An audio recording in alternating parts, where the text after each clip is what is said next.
Bonjour à tous, je suis ravie de vous retrouver pour un nouvel entretien dans la série de portraits consacrée aux Français partis s'installer aux États-Unis. Et aujourd'hui, j'ai le plaisir d'accueillir Olivier, qui est youtubeur. Il a des capsules intitulées The American Dream et on va bien insister sur cet accent français.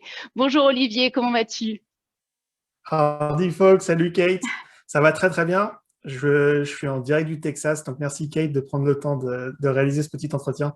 Ah, mais c'est avec plaisir et surtout merci d'avoir accepté de répondre à mes questions. Pas Eh de bien, problème. écoute, c'est parti. Mais écoute, comment es-tu arrivé aux États-Unis? Quel est ton parcours? Comment as-tu atterri aux États-Unis? Alors moi, j'ai pas de famille aux États-Unis, tout s'est fait un peu par hasard. En fait, dans mon université en France, il y avait une opportunité en quatrième année d'aller étudier à l'étranger. Et en fait, donc, il y avait un système de vœux, on choisissait un peu les universités, on choisissait les universités qu'on voulait, mais il y avait des universités qui étaient plus difficiles d'accès. En gros, les États-Unis, certains trucs en Asie qui étaient un peu voilà, top, il y avait des quotas et tout. Et donc, ces universités-là, il fallait être un bon étudiant pour être accepté. Et donc, dès le début, je me suis dit, bon, bah, voilà, l'objectif, c'est d'arriver dans ces trucs où il y a une sélection, où c'est difficile, et donc les États-Unis. J'ai bossé comme un dingue en fait pour avoir cet objectif, cette vision d'aller aux US. Mais bon, c'était la première fois que j'y allais. Puis bon, alors j'ai été sélectionné, donc je suis parti à l'université de Long Beach pendant un an en Californie. Et voilà, j'atterris là-bas, j'ai aucune idée de ce qui se passe. J'ai jamais été, j'avais été, je crois, une semaine en Angleterre avant, mais c'était ma seule expérience dans un pays anglophone. Donc je débarque aux États-Unis, je me dis bon, c'est bon, j'ai atteint l'objectif. Maintenant, qu'est-ce qu'on fait quoi? Et donc, c'était le truc. Moi, j'ai étudié un an là-bas. Et à la base, je voulais rentrer en France, en fait, le truc. Je me suis dit, ah, bah, c'est super, j'ai une ligne en plus sur mon CV, j'ai étudié un an à l'étranger, c'est super. En gros, c'est ce qu'on nous disait à l'université. Voilà, votre année à l'étranger, elle vous sert un peu à vous valoriser sur le marché du travail. Et c'est comme ça que je l'avais pris. Et puis, bon, j'étais sur place. Et puis après, il y avait des gens dans ma famille, dans mes amis, qui me disaient, mais enfin, pourquoi tu rentres en France, du coup? Puis moi, je m'étais jamais vraiment posé la question à ce moment-là. Et après, je rentre en France et là, du coup, bon, voilà, je réalise un peu le truc où je me dis, bah, en fait, je vais finir mon master en France. Je vais continuer à vivre dans mon 35 mètres carrés à Paris. Puis bon, je vais sans doute rencontrer quelqu'un, je vais sans doute me marier. Et puis voilà, la vie, elle va un peu s'arrêter. Enfin, pas Ça va pas s'arrêter, mais en tout cas, elle va s'arrêter, oui. continuer dans ce chemin qui est un peu tracé, métro, boulot, dodo, tout ça. J'habitais à Paris à l'époque, mais je viens de Poitiers à la base. J'étais à Paris pour les études. Et voilà. D'ailleurs, j'ai fait des études de développement informatique. Donc voilà, développeur de logiciels, c'est ce que je faisais, je fais toujours d'ailleurs. Et donc, je me suis dit, bon, il faut que je sorte de ça. J'ai beaucoup apprécié mon année aux États-Unis et j'avais l'impression qu'aux États-Unis, il y avait plus d'opportunités. Et, euh, et donc, voilà, j'ai fini mon master en France. J'ai essayé de revenir aux États-Unis via différents moyens parce qu'il y a différents visas. Voilà, mais bon, j'ai réussi à revenir aux États-Unis. Et là, bon, bah, concrètement, j'ai une maison qui est deux fois plus grande, j'ai un salaire deux fois plus élevé. Voilà, au niveau opportunité, je me suis senti beaucoup plus d'opportunités aux États-Unis. Et c'est vraiment ce qui m'a attiré euh, après. Mais c'est venu après coup, en fait. Il y avait pas c'était pas le rêve d'enfant, quoi.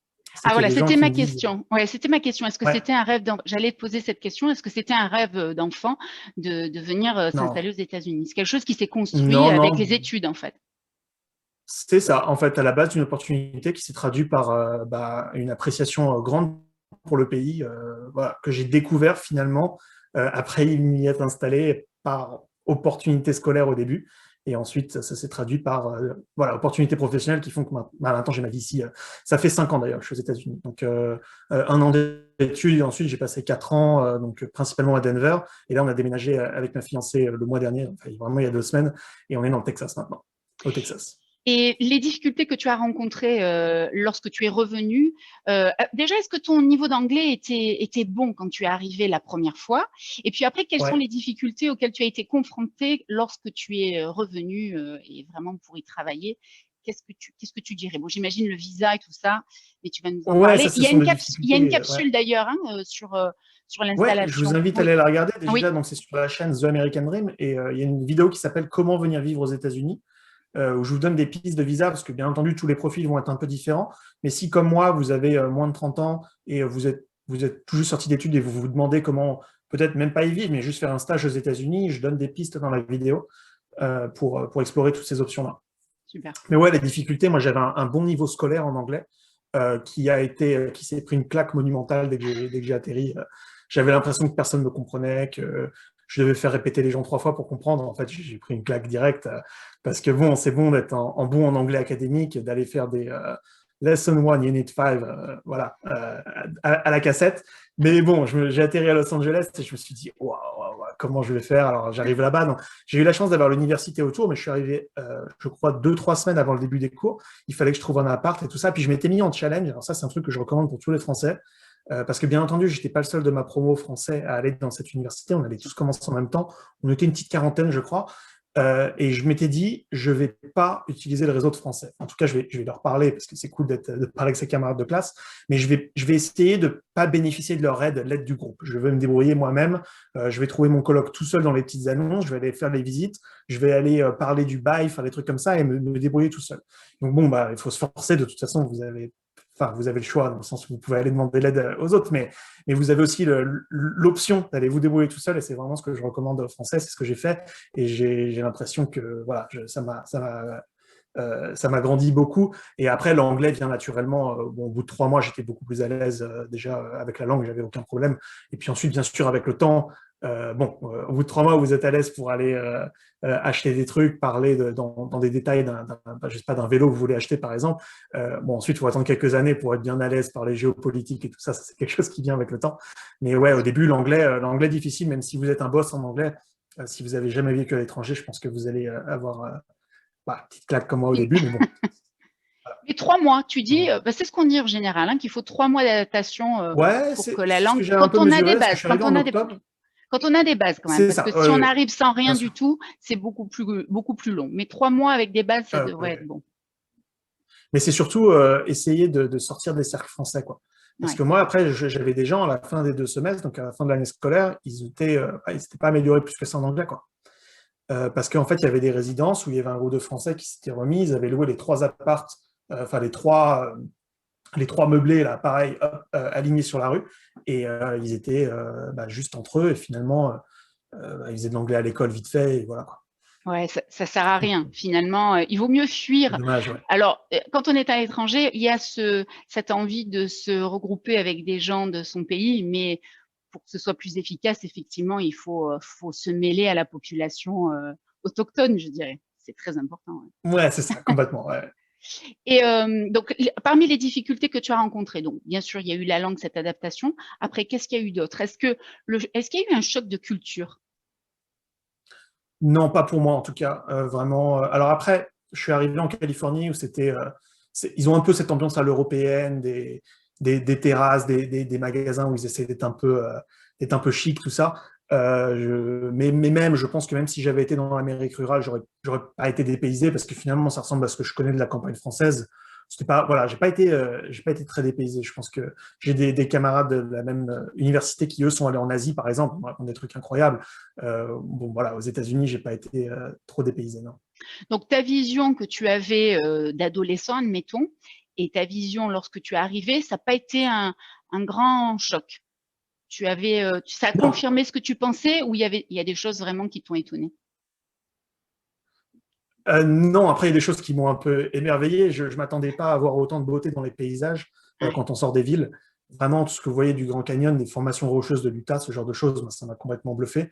Après, on a des beaux trucs en France. Je ne veux pas dire que voilà, il n'y a rien à voir en France. La France, c'est un super beau pays. Mais voilà, il y a des choses qui m'ont étonné comme ça. J'avais plus. Après, on m'avait dit tout est plus grand aux États-Unis. Clairement, c'est confirmé.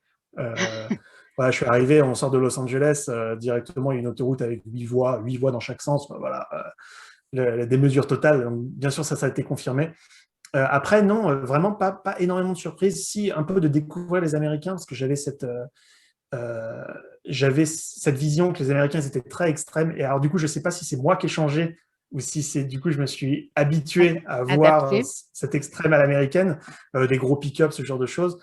Mais ça ne m'a pas choqué tant que ce que j'aurais pensé. Après, ça m'a beaucoup plu aussi. Donc, du coup, c'est pour ça que je dis peut-être que c'est moi qui ai changé en voyant tout ça. Pour revenir au paysage américain, je sais que tu as beaucoup visité un nombre important d'États. Est-ce que tu peux nous rappeler le nombre d'États que tu as visités? C'est une vingtaine? Voilà, je pense que, alors des États que j'ai visités, où j'ai activement, pas juste traversé, j'ai vraiment visité des choses, j'ai au moins fait la moitié, surtout dans l'Ouest. Alors tout l'Ouest américain, je l'ai complètement, complètement visité. Bon, il reste encore plein de trucs à voir, bien entendu, mais voilà, un peu moins la côte Est, c'est ce que je veux dire. Mais sinon, une trentaine d'États, oui, voilà, ou en tout cas, j'ai vu les choses à voir dans ces États. Ouais, j'ai beaucoup voyagé, notamment cette année à l'université. Quand vous avez un visa d'étudiant aux États-Unis, vous avez 1 ou 2 mois en gros, de période de grâce à la fin de vos études, parce que bien sûr, vous pouvez rester sur le territoire, c'est conditionné à votre participation à l'université, puis c'est un visa étudiant, mais ensuite, vous avez 2 mois, je crois, à la fin de votre semestre, où vous pouvez juste faire ce que vous voulez, en tant que touriste, en fait, vous pouvez rester en tant que touriste.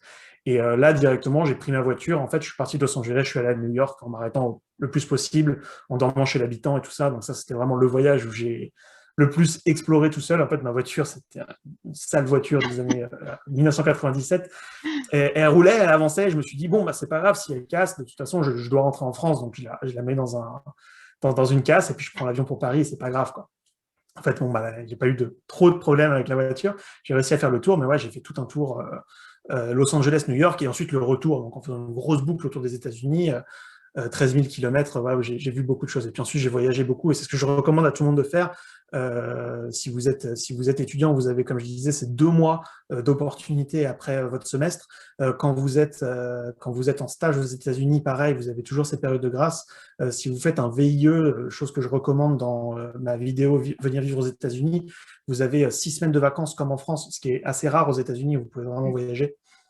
Donc ouais, j'ai visité beaucoup d'États, ouais. Est-ce que ça... D'ailleurs, Pardon, vas-y.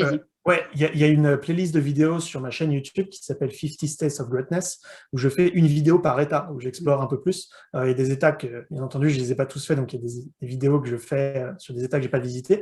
Mais il y en a d'autres où c'est vraiment des photos que moi j'ai prises et je vous montre vraiment mon expérience dans ces États-là. Donc je vous invite à aller la voir. Et c'est à quel moment que tu as eu l'idée justement de faire tes capsules YouTube? Ça a Ouais, démarré quand? Et quand est-ce que tu as eu l'idée? Est-ce que c'est dans ton road trip ou c'est un autre moment? Quand est-ce que c'était venu cette idée? alors non, ça c'était bien après. En fait, j'ai lancé la chaîne il y a 1 an maintenant, donc en juillet 2020. Oui, En fait, ça faisait un moment que j'avais l'idée, mais ça faisait un moment, ça faisait genre peut-être quelques mois avant, quoi. Ça fait d'accord. pas quelques années. Et en fait, l'idée m'est venue à la base. Alors, pour vous décrire un peu la chaîne à ceux qui connaissent pas, sur la chaîne vous trouvez des vidéos objectives sur les États-Unis. Par exemple, je vous montre des États, où je vous explique par exemple la conduite aux États-Unis, comment venir vivre aux États-Unis. Ça, c'est des vidéos où finalement on regarde des données factuelles. Et ensuite, j'ai des vidéos subjectives, donc ça peut parler de politique. Par exemple, politique américaine, où là, pour le coup, j'ai un point de vue, j'essaie pas forcément de, bah voilà, je suis subjectif et je ne le cache pas. Oui, Et il y a aussi des vidéos, il y a des vidéos plus objectives aussi sur d'autres sujets politiques, par exemple sur le port d'armes, par exemple, où je vais être factuel sur ce qui se passe ici. Mais voilà, donc sur la chaîne, des vidéos objectives, des vidéos subjectives. Et en fait, à la base, l'idée de créer cette chaîne, c'est venu parce qu'à chaque fois que je rentrais en France, je rentrais 2 fois par an en France, bon, avant le virus, parce que maintenant c'est bien un peu sûr. plus compliqué. Et à chaque fois, je prenais mon taxi depuis l'aéroport et la question c'était mais qu'est-ce que tu fais aux États-Unis quand tu t'es fait tirer dessus dans la rue parce que tout le monde a des flingues et que tu n'as pas de sécurité sociale, quoi. En fait, c'était à chaque fois j'avais cette question. Donc en fait, il y avait 2 sujets, c'était tout le monde a des armes et il n'y a pas de sécu, en gros. Et bon, après, je me suis dit, mais attends, c'est incroyable parce que moi, ce ressenti-là, je ne l'ai pas du tout. Je me sens bon. Après, moi, j'habite dans des banlieues américaines qui sont bien, mais je me sens plus en sécurité là où j'ai habité aux États-Unis que là où j'étais à Paris, par exemple. Comment ça se fait qu'en France, on ait ce ressenti où on a l'impression que les États-Unis, c'est GTA, quoi. Donc, Donc, ton ouais. objectif, c'est de déconstruire les préjugés qu'on peut avoir en France sur les États-Unis. C'est vraiment ça C'est l'objectif ça. Mais premier. après, pas activement forcément. Pour le coup, je suis assez honnête sur certaines choses. Par exemple, on ne peut pas mentir sur le fait qu'il y ait plus de meurtres aux États-Unis, notamment des meurtres par arme à feu, mais aussi des meurtres tout court. Il y a une population plus violente pour différents facteurs. Voilà, le but, c'est pas non plus, je fais pas de la propagande. Moi, j'ai aucun intérêt Bien à sûr. mentir sur les États-Unis. Je suis pas payé par l'ambassade pour importer des Français ici.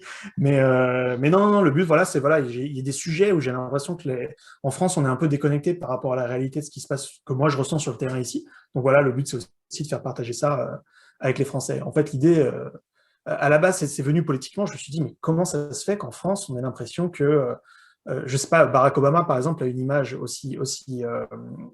une aussi bonne image en France, alors qu'il a été réélu avec 4 millions de moins de voix en 2012 qu'en 2008. Et comment ça se fait qu'en France, on ne comprenne pas qu'une personne comme Donald Trump puisse accéder à la présidence, alors que quand on vit aux États-Unis, finalement, Donald Trump a été élu avec plus de 70 millions de voix à chaque fois. Donc, voilà, comment ça se fait que c'est qu'une personne puisse être autant détestée en France par les médias et avoir que les gens aient un avis aussi négatif sur une personne comme Donald Trump, alors que la moitié des Américains ont voté pour lui, quoi. Donc voilà, à la base, c'est venu C'est de venu de ça. ça, je comprends. Et globalement, alors dans tes vidéos, tu dis justement certaines sont subjectives, d'autres sont objectives. Donc, il y a une partie qui est subjective. Si tu devais résumer, je sais que c'est difficile, mais résumer ta vision des États-Unis aujourd'hui, justement pour déconstruire tous ces préjugés, qu'est-ce que tu dirais, et surtout des Américains, puisqu'il y a la vision des États-Unis, les armes à feu, voilà tout ce qu'on dit, la sécurité sociale, la couverture sociale. Mais les Américains, qu'est-ce que tu dirais d'eux, puisque tu en rencontres tout le temps, qu'est-ce Ouais. que tu retiens? Déjà, ils sont tous super sympas. Ça, c'est un truc que... Et même ma sœur est venue aux États-Unis me rendre visite, et elle me disait, les Américains, pour moi, c'était le gros avare dans les films. Il en veut toujours plus. Il veut toujours essayer de gratter pour avoir le plus d'argent possible. Et en fait, c'est pas du tout le ressenti que j'ai ici. Et les gens sont extrêmement sympathiques. Alors, encore plus au Texas, là où c'est incroyable. Tout le monde se dit bonjour dans la rue. Tout le monde est très sympa. Voilà, il y a beaucoup de très, très bon voisinage. Enfin, voilà. Les gens sont beaucoup plus gentils que l'image de l'Américain qu'on se fait en France. Et par contre, en ce moment, surtout, c'est une nation vraiment divisée, et ça, on ressent. Et il y a de plus en plus de gens comme moi qui partent d'un État comme le Colorado, démocrate, pour aller s'installer dans un État plus républicain au Texas. On sent vraiment que l'Amérique se divise, mais Se divise. s'auto-divise, pour le coup, géographiquement, quoi. Il y a un exode de population en Californie où les gens partent vers l'Arizona, le Colorado, le Texas. Et j'ai l'impression que voilà, l'Amérique se divise encore plus géographiquement, mais en fonction de frontières politiques. Donc ça c'est assez inquiétant, mais finalement les gens voilà, les gens viennent habiter avec des gens qui leur ressemblent et qui leur ressemblent idéologiquement, et ça c'est assez agréable pour le coup. Bon, voilà, c'est mon ressenti personnel, mais je vais avoir du mal à expliquer ça en 2 minutes, mais ouais. Mais tu n'es pas le seul à avoir évoqué cette séparation. J'ai interviewé une danseuse, une professeure de danse qui est française et qui vit à Atlanta, et elle a dit exactement la même chose sur ce côté, voilà, que la nation américaine se divisait en deux. Elle le ressent aussi. Ça fait 5 ans, même un peu plus qu'elle vit aux États-Unis, et elle a senti une accélération aussi. Donc, elle te rejoint Ouais. complètement sur ça. C'est difficile à Clairement, l'élection expliquer. de Donald Trump a fait énormément pour ça. Les gens sont beaucoup plus politisés. Après, le Oui. système américain, moi, je pourrais dire qu'il est construit pour ça, finalement, avec du fédéralisme, avec des États qui sont encore très indépendants, même si c'est de moins en moins le cas, malheureusement, où finalement, on laisse les gens au Wyoming faire ce qu'ils veulent, Oui. là où, par exemple, en Californie, ils vont avoir tendance à être plus progressistes. Oui. Le mec du Wyoming s'en fout un petit peu, parce que bon, il peut toujours faire des trucs comme il entend, quoi. Mais bon, ce qu'on observe, c'est quand même des gens qui vont un peu plus se réfugier, entre guillemets, vers des gens qui pensent comme eux, justement. Alors, est-ce que ça nuit pas à la communication? Est-ce qu'on arrive quand même à discuter politique avec les gens, ou justement on se garde bien d'en parler? Comment tu le ressens, ça? Alors déjà, la politique est beaucoup plus taboue aux États-Unis qu'elle l'est en France, hein, ça c'est sûr. Alors que Ça parle l'argent pas ne l'est de... pas. Alors que l'argent ne l'est pas. Oui, alors que l'argent l'est moins, c'est vrai. Ouais, ouais. Et c'est ça, le sujet tabou, c'est la politique, parce que euh, voilà, ils ne veulent pas créer de conflit là-dessus, mais de moins en moins, pour le coup. Et c'est de plus en plus difficile de discuter, effectivement. Moi, il y a beaucoup de gens, alors j'habitais 4 ans, 3 ans et demi à Denver, qui est un bastion démocrate pur et dur, et il y a plein de gens qui m'ont dit, tu sais, je te parle uniquement parce que tu es un immigré, sinon ta parole d'homme blanc ne m'intéresse pas, quoi. Et là, j'ai fait, ah bah d'accord, bon, bah, je suis content que tu m'écoutes, mais bon, c'est quand même dommage que tu m'écoutes juste parce que j'ai un petit accent et que je suis pas né ici, quoi. C'est dommage. Et ouais, en fait, il y a beaucoup de refus d'écouter l'autre camp dans les deux sens, hein. Faut pas non plus Oui, oui. dire qu'il y a gentil méchant, mais voilà, il y a de plus en plus une auto-ségrégation par camp politique, et de moins en moins, on écoute l'un et l'autre, quoi. Oui, donc moins de communication, définition. Voilà. Les Ouais, gens. pour répondre à ta question, ouais. Ouais. Alors là, maintenant, tu es tu le dis un petit peu toi-même, tu es un peu un ambassadeur de la culture américaine à ton niveau, et puis tu es très suivi, très écouté. Est-ce que la France te manque, et qu'est-ce qui te manque en France? Si Ouais, quelque bah chose surtout, te bah, comme manque, je le si disais, ça quelque fait chose te manque, hein. Oui, oui, complètement, mais ça fait 18 mois que je suis pas rentré en France déjà, là, donc normalement, je rentrais, enfin, avant, je rentrais 2 fois par an. Voilà, mais non, les choses qui me manquent, bien entendu, ma famille, mes amis, mais là, de plus en plus, la nourriture, hein, c'est assez incroyable. Là, je me suis reprends en train d'aller regarder des chaînes où ils sont en train de manger des magrets de canard. Juste, je les regarde manger, en fait, ça me fait plaisir. C'est ça qui est assez incroyable. C'est Mais bon, extraordinaire. Ouais. euh, en fait, il va falloir que je commence à cuisiner moi-même les trucs comme ça, parce que pour le coup, on peut trouver du canard ici, c'est pas non plus un animal qui Oui, n'existe pas. Et voilà, en fait, de plus en plus, je me dis, il faut que je m'y mette parce que on va pas trouver, je vais pas réussir à trouver dans un magasin ce qui me manque. Mais ouais, ce qui me manque en France, bien entendu. Et puis bon, la beauté du pays aussi, c'est quand même assez incroyable. La France, c'est un petit pays à l'échelle des États-Unis. Le Texas, en superficie, c'est 2 fois la surface de la France, avec en gros un tiers d'habitants. Donc voilà, la ruralité du Texas. Mais ouais, il y a beaucoup de choses à visiter en France et en un bond de voiture en une après-midi, vous pouvez conduire devant, je sais pas, une dizaine, une quinzaine de châteaux, alors qu'ici, bon, c'est plus un projet d'aller explorer sur tout l'Ouest américain. Mais ouais, ça me manque un petit peu voilà, voilà, ça fait 18 mois, donc nourriture, paysage, famille, bien entendu, et amis. bien sûr, c'est normal. Est-ce que là, en ayant vécu, donc ça fait 5 ans que tu es aux États-Unis, est-ce que ce concept dont on parle beaucoup, nous, en France, par rapport aux États-Unis, ce concept du rêve américain, est-ce que tu y crois? Quelle est ta définition du rêve américain? Puisque c'est l'intitulé quand même de tes Ouais. vidéos. Qu'est-ce que c'est pour toi le rêve américain? Et est-ce que tu y crois? Et est-ce que quelque part, tu as l'impression de le vivre? Oui, complètement. Pour moi, c'est quelque Ah, chose qui existe. Il y a une phrase qu'on voit souvent dans la presse, c'est le rêve américain est mort, la classe moyenne n'existe plus, ce genre de choses. En fait, c'est des phrases un peu toutes faites. En fait, le rêve américain existe et ça se voit. Il y a des Européens qui veulent s'installer. En fait, tant qu'il y aura des gens qui vont vouloir s'installer aux États-Unis par opportunité, le rêve américain n'est pas mort. Parce qu'en fait, c'est ça finalement. C'est de se dire, aux États-Unis, tout est possible. Et donc voilà, vous pouvez venir vous installer. Tant que ça existe, le rêve américain ne sera pas mort. Après, le rêve américain, c'est quelque chose qui est à destination des immigrés. Pour le coup, il y a beaucoup d'Américains qui m'ont dit ouais, le rêve américain est mort depuis que Trump a été élu, ou même après, il y a des pro-Trump qui vont dire le rêve américain est mort depuis que Joe Biden est élu, ou je sais pas.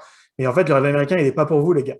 Il est pour les Européens, il est pour n'importe quel autre pays qui veut venir immigrer aux États-Unis. C'est ça le rêve américain, c'est de venir prendre son bateau et d'arriver. Bon, maintenant, on prend l'avion parce qu'on n'a pas que ça à faire. Mais ouais. Alors, le rêve américain existe toujours, même si maintenant c'est beaucoup plus facile. On va à l'ambassade de Paris et on fait des visas et on émigre. C'est beaucoup moins compliqué que d'aller sur un bateau et d'y rester 3 semaines à manger de la viande salée. Mais ouais, le rêve américain, tant qu'il y aura des immigrés qui vont venir s'installer, lancer des business aux États-Unis, le rêve américain n'est pas mort. Et puis j'ai 100% l'impression de vivre, effectivement, parce que voilà, moi aussi j'aimerais lancer mon business aux États-Unis. Je sais pas pouvoir en parler plus tard, enfin pas dans cette vidéo, mais plus tard dans le futur. Mais ouais, clairement, j'ai vraiment l'impression d'avoir plus de place ici, d'opportunités business. Et donc c'est ça que j'appelle le rêve américain. C'est ça dont je parle sur ma chaîne YouTube, The American Dream. c'est le pays des opportunités. C'est ça. C'est vraiment ça, les États-Unis, le pays des opportunités. Alors, beaucoup de personnes avec lesquelles je parle me disent oui, c'est le pays des opportunités, on vit le rêve américain, c'est un peu la même définition que toi, mais c'est aussi le travail. Parce que le rêve américain s'associe aussi avec une dose de travail énorme. On lâche rien aux États-Unis. Est-ce que tu es d'accord avec cette conception des Complètement. choses? Rêve américain, ça rime pas avec 35 heures et convention collective. Clairement pas, non. Eh Non, oui, non. Ça excuse-moi, ça me fait n'existe rire, mais pas. Et oui. si vous êtes émigré, à moins que vous soyez déjà riche, il faudra. En fait, de toute façon, c'est très simple. Aux États-Unis, vous n'avez pas le droit de chercher un travail depuis la France vers les États-Unis. Ça veut dire qu'une entreprise doit vous trouver, ou alors que vous devez être exceptionnel dans votre travail, et vous ne pouvez pas émigrer aux États-Unis sans avoir un travail. C'est réglé, enfin légalement. Vous ne pouvez pas émigrer légalement sans avoir un travail. Donc voilà, déjà c'est un peu la base. C'est la base, oui, il faut avoir du travail. Mais après, une fois qu'on l'a, voilà, j'ai le sentiment qu'on donne sa chance aux gens. Beaucoup moins, c'est moins le cas en France où si on n'a pas le diplôme qui correspond. Aux États-Unis, on va avoir un feeling avec des personnes, on va leur faire confiance et on va leur donner l'opportunité justement. Après, il va falloir faire ses preuves et continuer et travailler d'arrache-pied. Mais on a moins ça en France. Il y a des gens qui sont déçus justement quand ils rentrent en France, c'est que mince, là-bas on me faisait confiance et ici on me fait pas confiance. Tu confirmes? Ouais, c'est ça. En fait, aux États-Unis, par exemple, l'accès au crédit est super facile. Bon, c'est à double tranchant, bien sûr, si vous gérez mal votre argent, mais vous pouvez très facilement emprunter de l'argent, même en tant qu'étranger, les banques vont vous faire confiance. Après, le revers de tout ça, c'est que vous pouvez être licencié. Typiquement, moi, les contrats que j'ai signés, il y avait 2 semaines de préavis, ouais, c'est ça. Mais Ah oui. vous avez des contrats où il y a 0 préavis. C'est comme dans les films. Reviens pas lundi, quoi. Bam, chômage. Enfin, chômage, du coup, il y a moyen du chômage aussi. Donc c'est un peu le truc. Après, en France, c'est plus compliqué parce que moi, je pense en tout cas qu'on a un filet social de sécurité d'emploi en France qui, du coup, empêche de faire confiance. Que, du coup, la confiance vient attachée avec un contrat qui est difficile à casser. Mais ouais, aux États-Unis, voilà, c'est le côté on vous fait confiance, mais pour le coup, si ça marche pas, la semaine prochaine, tu cherches du boulot ailleurs, quoi. Oui, oui. Ouais, mais c'est bien, tu dis les choses telles qu'elles sont, avec le bien comme le mauvais, quoi. C'est les deux aspects, quoi. Ouais. Et Pour du coup, ça revenir, vient avec beaucoup d'opportunités. C'est ça qui est cool. oui, c'est ça. Ouais. Pour revenir au rêve américain, est-ce que tu as quelqu'un en tête, une personnalité ou quelqu'un d'anonyme, qui incarne, alors tu as dit que toi, tu pensais à 100% vivre le rêve américain. Est-ce que tu connais quelqu'un ou tu as voilà, une personnalité qui incarne pour toi le rêve américain? Non, vraiment, pour moi, le rêve américain, c'est tout le monde, quoi. C'est Oui, le Libanais qui vient émigrer pour lancer son food truck. C'est le Français qui arrive pour faire de l'export de vin. C'est toutes ces personnes-là. En fait, je pense qu'il n'y a pas une personne qui peut incarner le rêve américain dans le sens où il n'y aura jamais un vainqueur du rêve américain. Il n'y aura jamais l'ultime émigré qui va arriver et qui va mettre tout le monde au tapis, qui va dire, regardez, moi, je l'ai fait mieux que tout le monde, en fait. Tant que les États-Unis seront une terre d'opportunité, le rêve américain va continuer. Il n'y aura jamais de gagnant, il n'y aura jamais de représentant, il n'y aura jamais un plus grand que les autres qui va dire regardez, je l'ai fait mieux que tout le monde. Quoi. Donc, non, pour moi, il n'y a pas de. Personne n'incarne le rêve américain. Enfin, tous les émigrés qui viennent s'installer ici et qui veulent bosser et qui lancent des business, qui emploient des gens et qui veulent s'en sortir, sont le rêve américain au pluriel. Quoi. oui, je m'en doutais. Je me doutais de ta réponse. Oui, c'est parfaitement logique avec tout ce que tu as dit, puisque voilà, ce sont les immigrés qui incarnent le rêve américain. Voilà, donc c'est parfaitement logique. Écoute, il y a une chose que je voudrais te demander. Est-ce que ça te dirait de poursuivre cet entretien un peu plus tard et peut-être parler de tes projets dans un prochaine interview? Est-ce que ça te dirait? Ah ouais, Et, complètement, ouais. Aucun problème. Ouais. répondre à d'autres questions. Certainement que j'aurai des questions, j'aimerais bien te les poser. Voilà, si les personnes qui me suivent ont des questions à te poser, eh bien, écoute, on se refait un petit échange comme ça serait super. Et merci beaucoup, vraiment énormément d'avoir accepté de répondre à mes questions.